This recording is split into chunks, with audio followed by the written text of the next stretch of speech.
5 played, 5 wins, baby. I love beating Spurs. Welcome to KangBrosTV. How does it feel beating the Spuds? Mate, buzzing. We were talking about this actually before the game started. The questions were what you thought about this game. This fixture makes me nervous more than a lot of other fixtures because they're a bit like us in a certain sense that if they're at it, they're a problem. I thought Mora was he's causing havoc.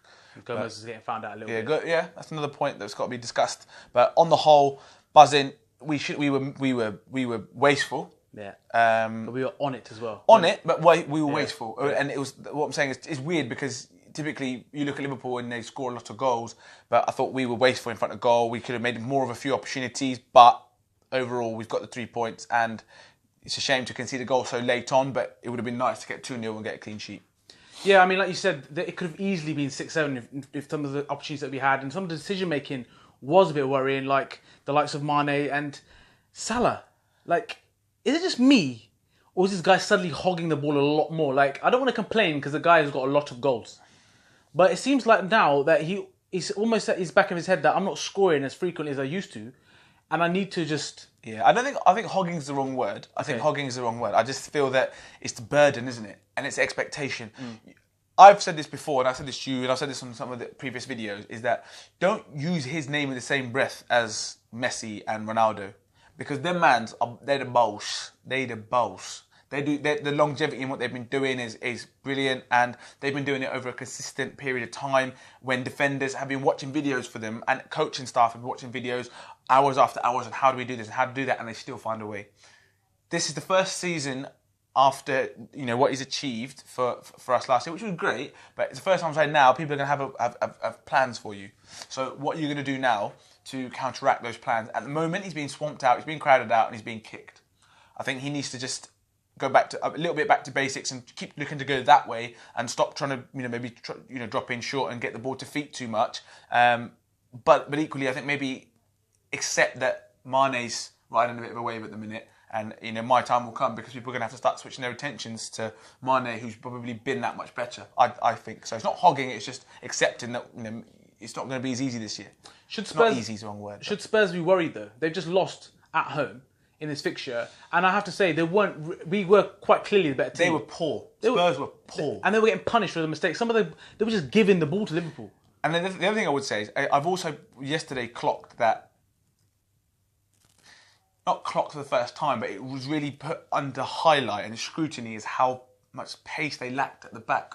I think Alderweireld is brilliant, and I think Vertonghen is a top defender as well. I'm not denying that, but they were terrified yesterday. They were making bad decisions. When Alderweireld gave the ball away twice, trying to play crossfield diags, and I'm thinking that's out of character.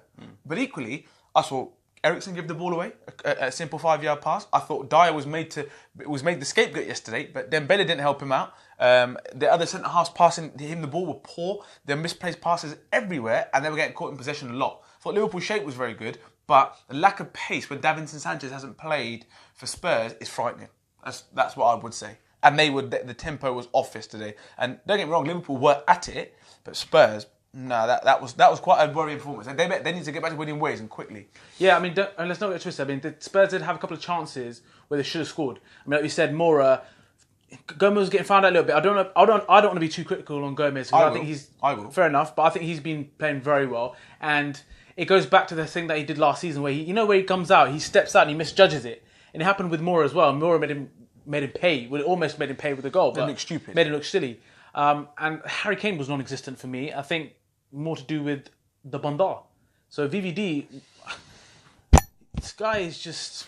I don't want to keep sucking him off, but the guy's a Spartan, bruv. Yeah, the guy is a Spartan. He had a great game, and he kept. A lot of people were saying that his performance, even Tottenham Spurs fans were saying this guy is a serious player. I spoke to a few people who Spurs fans, as you would after a performance or a victory. You speak to them and you kind of just have a conversation, and everyone said something and it was it's different conversations. But the thing that they all said was what worries me about Liverpool is that Van Dijk didn't look like he got out of third gear, and he goes, he looked like there was more that he could do more, and that is what excites me. But at the same time, I'm like, as a Spurs fan, you're probably thinking to yourself, Harry Kane got owned yesterday.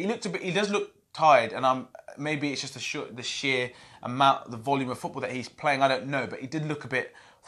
And to come up against Van Dijk, he's probably like, I don't need this. So what about Gomez? You said you want to pick out a little bit. Yeah, listen, I'm not against promoting younger players and giving them the opportunity because he deserved it and he's been good up to this point. But let's not go away from the fact that we should have. Whether you disagree, I don't know, but we should have invested in that position over the transfer window. We needed a centre half. We need someone to play in there with Van Dijk. He isn't the answer. He's somebody who can come in to be part of the squad and potentially get there. And I know the only way you're going to get there is playing games. But I've said this to you many times before. You should not be learning your trade on the job at Liverpool. You shouldn't be there to learn your trade. I think that's kind of, and I know you're never going to learn your trade unless you're given the opportunity. But a game was like yesterday when Lucas Moura was like, well, I'm going to go play on him because he's all over the shop. And it was a couple of times he gave the ball away. They should have scored. He just passed it back to him. He got caught out in position a few times. And I think that I don't sound like I'm digging him out because it's harsh to say that because he has been good. But if we have aspirations of being a top side and challenging for championships and winning titles, we need somebody in there who's assured, knows what he's doing, has earned his stripes, and then you've got the core of the core side. The spine is solid. That's my opinion. Yeah, I mean, I agree with you to a certain extent, but I think Liverpool spent really well over the summer and they did the priorities right. I think they were the priorities and they got them sorted first. I think Gomez has taken his chance with both hands. He's done really well. So I want to give him credit. Say, look, everyone makes mistakes. I don't think VVD had a great game where Gomez was sort of saving him a few times. I think was it against Leicester? And I think so. Players are going to make mistakes. So as long as he's learning. You said you shouldn't be learning on the job, but for me, as long as he takes that on, and because Alisson made mistakes, right? Players make mistakes. But I hope Gomez, gets back to his normal ways because I think he is a great player and he's taken his chance. And we don't really need a centre back right now, the way that he's played. And we've got Lovren coming back in, but that's my opinion. I disagree. Right? I think it's paving over the cracks, and I think that is a position that we need to worry about. I think when Lovren's back and when he's fit, I mean, I don't think I'd ever be saying this, but I'd probably be like, maybe we need to try and make sure that he does play and they build up that partnership with a solid goalkeeper as well. So let us know what you think about that, guys. I mean, the Liverpool fans there, what do you think? Do you think he's paving over the cracks with Gomez, or do you think we really should be just backing him now and thinking that he is going to be the one that's going to be there with VVD? It's an interesting point. The next point, a couple of points to make and then to conclude is that I thought the midfield three, all of them yesterday, were fantastic. Yeah. I thought they pressed all over the park. They set the tempo and the discipline we kept of our shape. When they engaged Spurs when they got into a certain pit, and then Spurs didn't know what to do. They gave the ball away unnecessarily because the options weren't there. Those runs were being eradicated, and I thought that came from a lot of discipline from the midfield three. Wijnaldum again gets a lot of criticism. He gets it all the time. We've seen it all the time. We like Gini. We're big Gini fans, right? But he's one of those that everyone wants to drop. He's easy to drop. And even for me, I was like, if Fabinho's going to come in, you spend that much money, it probably means he's going to start. He hasn't. And that's credit to Wijnaldum. Milner, the fine wine, just keeps going, keeps getting better, game upon game. His game management, his engine, his tenacity, his game management, you just can't fault it. And I thought Naby Keita yesterday, sort of person you love to have in your side. I just loved his aggression. And in the middle, you needed someone, that hustle and bustle. He was getting in there, involved in some serious challenges, pressing, and that was, you said players go off each other, right? And I think that's what we liked. There's still questions around, as he really made a massive impact, but I thought he had a good game yesterday. I think the one thing that has been evident is that he's getting himself in that position, that third man run, is allowing Bobby to come in and get on the ball and play the sort of that free roll in here. But before, we've always had, as soon as Bobby drops in, it's got to be Mane or Salah. Whereas now, as soon as Bobby drops in, Keita's making that run. And it's all of a sudden it's 3-on-2 or 3-on-3. You're like, hold on a minute, there's options. The decision making for us was poor. I think that we could have scored a few more goals. I think we wasted opportunities. I thought their keeper had a poor day at the office, and we're lucky that happened for us. I don't think that happens if Lloris is in goal. And I also think they should have had a penalty at the end as well. They should have. I said it. But Bobby's back. What a game for Bobby. Bobby's back. I mean, he was back to his normal best, right, yesterday? Getting on the ball, being a nuisance, the quality in tight areas. I thought Robbo's pass over the top for Sadio to create the second goal was brilliant. But again, that came from the build-up play in the middle of the pitch. I think Liverpool were the better team. I think Liverpool deserved to win that game.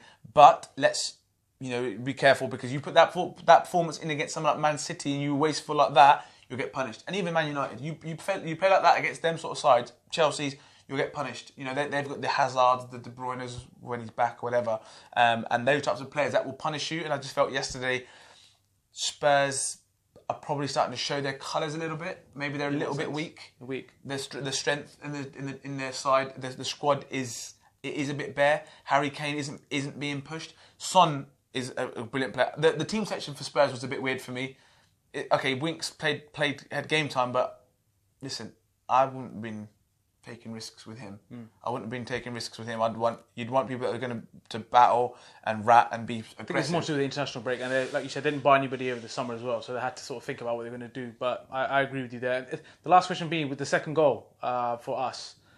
Actually, no. Let's talk about Tottenham's goal. What do you think about it? Could we done better to stop that? I mean, it almost looked like it was in slow motion. The ball just went up in the air. You kind of see it happen. It was a perfect strike. Again, he couldn't hit it any cleaner, and in the direction that he did. But could you have done better? I mean, Sturridge... I just felt Sturridge probably could have got out to him. Him and even obviously Van Dijk's behind him. Yeah.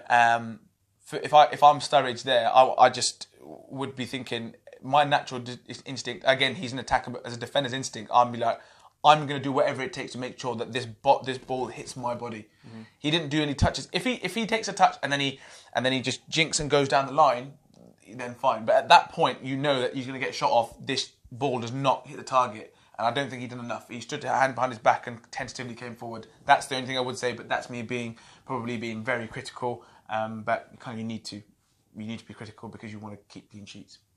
So we've got some big fixtures coming up, as everybody knows. PSG, Chelsea, Man City. Perfect start to that sort of 6 games that we had. So let us know what your thoughts on the game were. Do you think that there's a massive gap between Tottenham and Liverpool? Do you think they're very similar? It's a bad day at the office. Yeah, it could be a bad day at the office. Or were Liverpool that good? It was good to see. So on to the next game. Don't forget to share, like and subscribe. Peace.